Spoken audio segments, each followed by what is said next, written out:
Bismillahirrahmanirrahim. Assalamualaikum warahmatullahi wabarakatuh.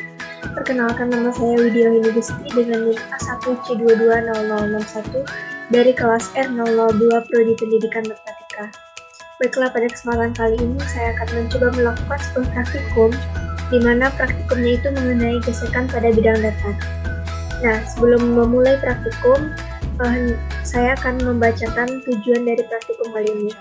Jadi tujuan dari praktikum kali ini ada dua, yaitu yang pertama untuk menentukan koefisien gesekan kinetis dengan menggunakan bidang datar, dan tujuan yang kedua yaitu untuk menentukan percepatan pada gerak benda pada bidang datar. Nah, setelah membacakan tujuan, hendaknya kita sebelum melakukan praktikum harus tahu dulu dong ya, apa itu gaya gesek pada bidang datar, gesekan pada bidang datar. Jadi gaya gesek adalah gaya yang timbul sebagai akibat dua benda itu yang saling bersinggungan atau bersentuhan. Nah, apabila pada sebuah benda bekerja gaya tertentu sehingga benda bergerak, maka arah gaya gesek selalu berlawanan dengan arah gerak benda. Jadi gaya gesek ini disimbolkan atau dilambangkan dengan F dengan satuannya yaitu Newton. Nah, gaya gesek ini dibagi menjadi dua, yaitu yang pertama adalah gaya gesek statis dan yang kedua adalah gaya gesek dinamis. Yang pertama adalah gaya gesek statis dan yang kedua adalah gaya gesek kinetis. Nah, pada praktikum kali ini yang diuji itu adalah gaya gesek kinetis. Jadi gaya gesek kinetis ini adalah gaya yang bekerja pada saat benda bergerak. Jadi saat benda mulai bergerak, maka gaya yang bekerja itu dinamakan dengan gaya gesek kinetis. Nah, langsung saja karena saya sudah menjelaskan mengenai sedikit dari pemaparan materi. Oke, langsung saja kita melakukan praktikum. Yang pertama tentunya kita membuka link yang telah diberikan di Padlet, kemudian sampai tampilan seperti ini. Jadi dapat dilihat. Nah, komponen pada praktikum gesekan pada bidang datar ini terdapat beberapa komponen. Di antaranya ada meja, ada benda satu yang terletak di atas meja, dan benda yang tergantung ini dimisalkan sebagai massa 2. Dan juga antara massa M1 dan M2 itu dikaitkan atau dihubungkan oleh sebuah tali. Dan di sini juga ada stopwatch berguna untuk mengukur waktu, dan di sini juga ada grafik hubungan antara jarak dan juga waktu. Nah, di sini kita memilih yang pada select the environment-nya kita memilih yang Earth, yaitu di mana gravitasinya sama dengan 9,8 meter per sekund kuadrat.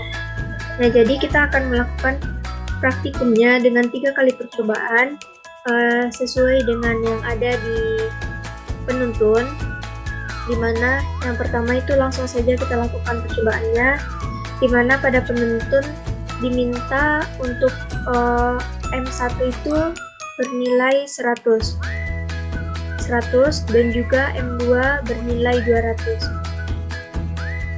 Nah, karena M1-nya udah 100 dan M2-nya juga udah 100, sudah sesuai dengan yang ada di penuntun, maka distance travel-nya langsung kita ubah menjadi 500 karena itu sudah merupakan penuntun. Kemudian langsung saja kita klik start. Nah, didapatkan bahwa waktu yang dibutuhkan untuk benda bergerak yaitu 1,24 sekon, dan dapat juga kita lihat pada grafik perubahannya di mana semakin meningkat. Oke, sepertinya percobaan 1 telah kita lakukan dan kita lanjut ke percobaan yang kedua. Untuk lanjut ke percobaan yang kedua, kita klik reset terlebih dahulu. Oke, sudah kembali ke bentuk semula. Kemudian kita ubah lagi M1-nya menjadi 200 karena di penuntun diminta 200, dan kemudian M2-nya kita ganti menjadi 300. dan nanti menjadi 300.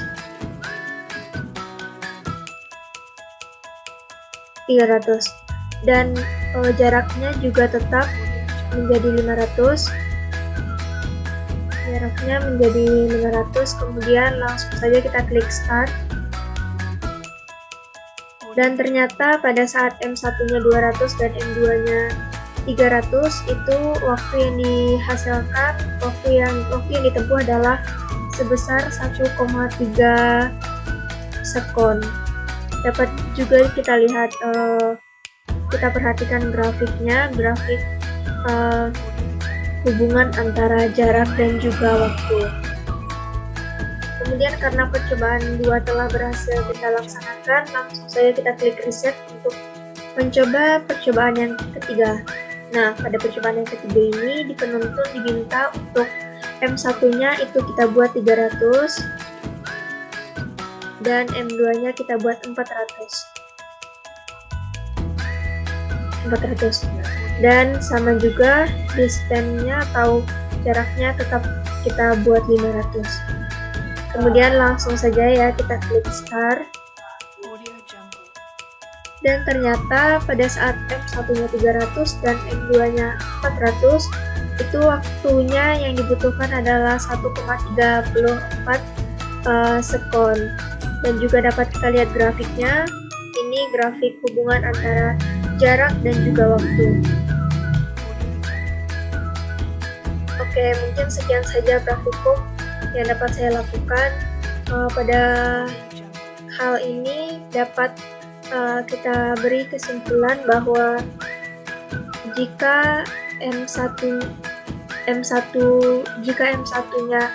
100 dan M2-nya 200 itu waktu yang dibutuhkan tadi adalah 1,24 sekon, dan jika M1-nya 200 dan M2-nya 300 waktu yang dibutuhkan adalah 1,30 sekon, dan jika M1-nya 300 dan M2-nya 400 waktu yang dibutuhkan adalah 1,34 sekon.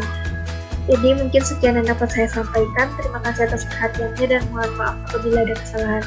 Saya sudahi dengan wabillahi taufiq wal hidayah. Wassalamualaikum warahmatullahi wabarakatuh.